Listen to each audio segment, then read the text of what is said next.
This end-time event is happening right now, but people don't see it.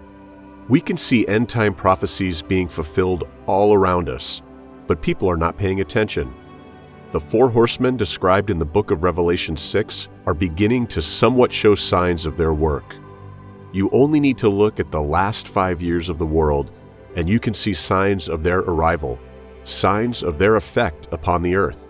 The book of Revelations opens you up to the future. No other book comes under more scrutiny than the book of Revelation.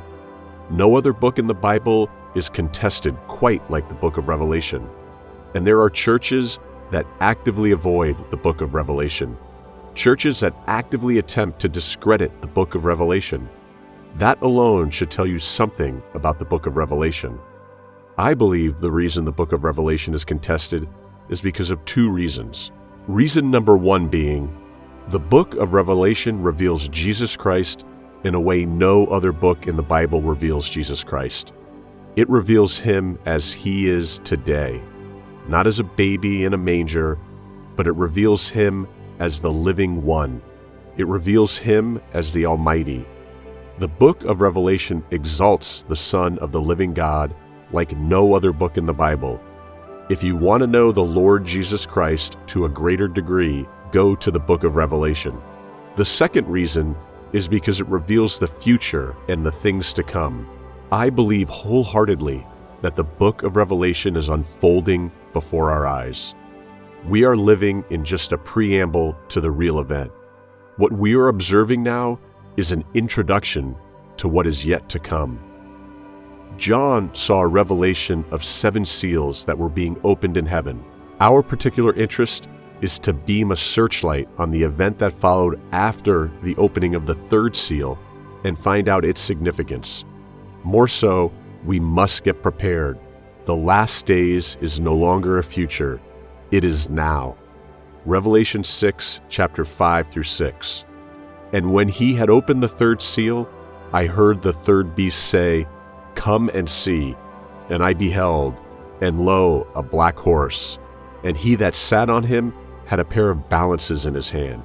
And I heard a voice in the midst of the 4 beasts say, "A measure of wheat for a penny, and 3 measures of barley for a penny, and see thou hurt not the oil and the wine."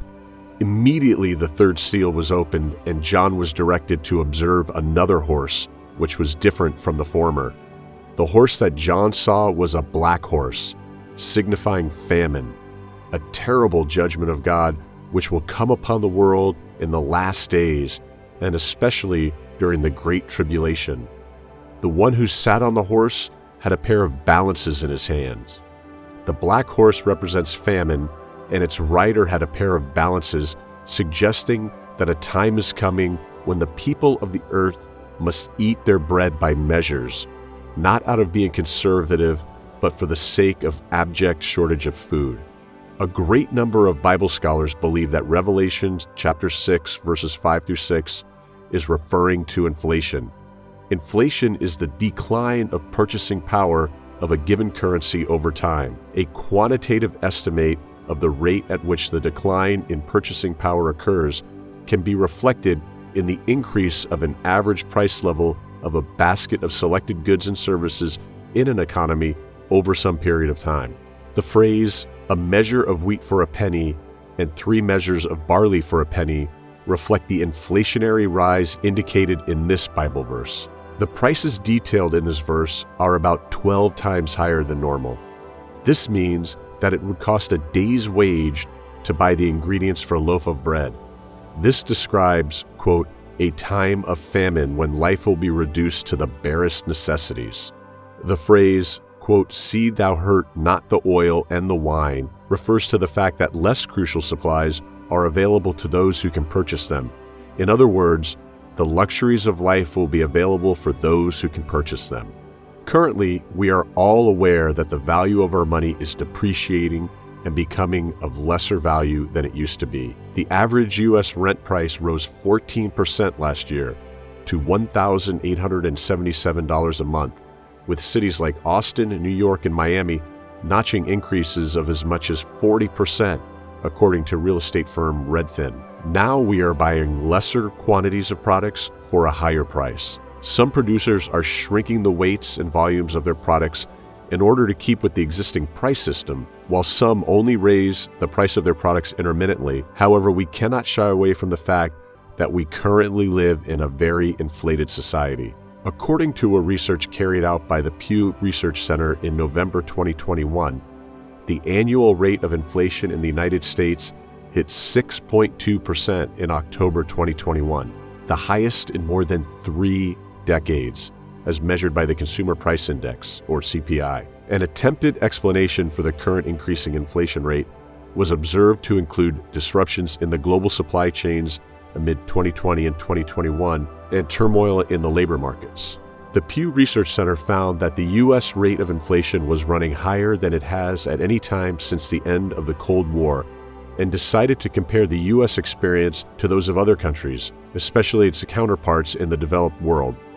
Economic data from 46 nations were analyzed, and the results showed that the third quarter of 2021 inflation rate was higher in 39 of those nations than in the third quarter of 2019.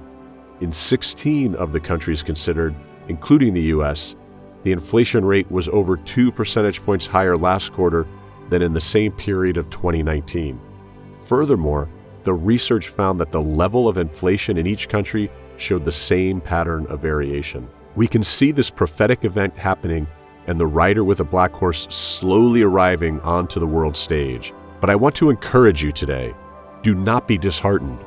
Do not live in fear. You need to remember this, although you are living in an ever-changing world, a world that is dealing with inflation, the God of Abraham, Isaac, and Jacob is bigger than inflation. You don't have to stay up at night worried and concerned about the future. This world will do that to you.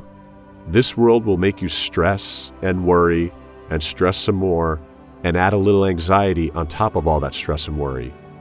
You have a God who is still in control. God is watching over you. In all my years, I have never seen a Christian that God has abandoned. God is watching over you. The rate of inflation going up should not surprise us.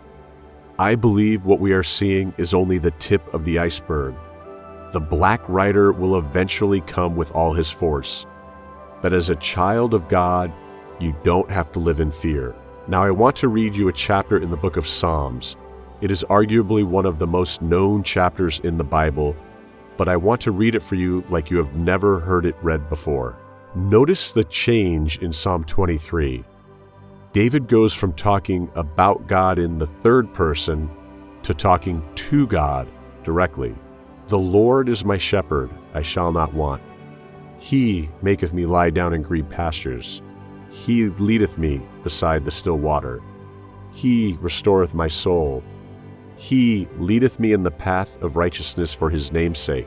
Now here in verse 4, the change from he to thou. Yea, though I walk through the valley of the shadow of death, I will fear no evil, for thou art with me. My brother, my sister, God is with you. Never forget that. I will fear no evil. I will not fear the future. I will not fear the present. I will not fear the economy. I will not fear policy change, for thou art with me. Matthew chapter 10, verses 29 through 31. Are not 2 sparrows sold for a penny? Yet not one of them will fall to the ground outside your Father's care. And even the very hairs of your head are all numbered. So don't be afraid. You are worth more than many sparrows. If God cares for the sparrows and numbers the very hairs of our head, then He will also pay careful attention to our needs. God cares about you so much, He will not abandon you. Regardless of what the government does in whatever country you live in, hold onto Matthew chapter 10, verses 29 through 31, and Psalm 23. God is with you. If you are a single man or a single woman, God is with you. If you are a single mother and feel like you are alone, you are not alone. God is with you, and He will not abandon you. God is watching over your family. This world will not last for all of eternity. The stresses and concerns of this world are only for a moment. But in heaven, you will spend all eternity with God. Topics like this make me long and look forward to heaven.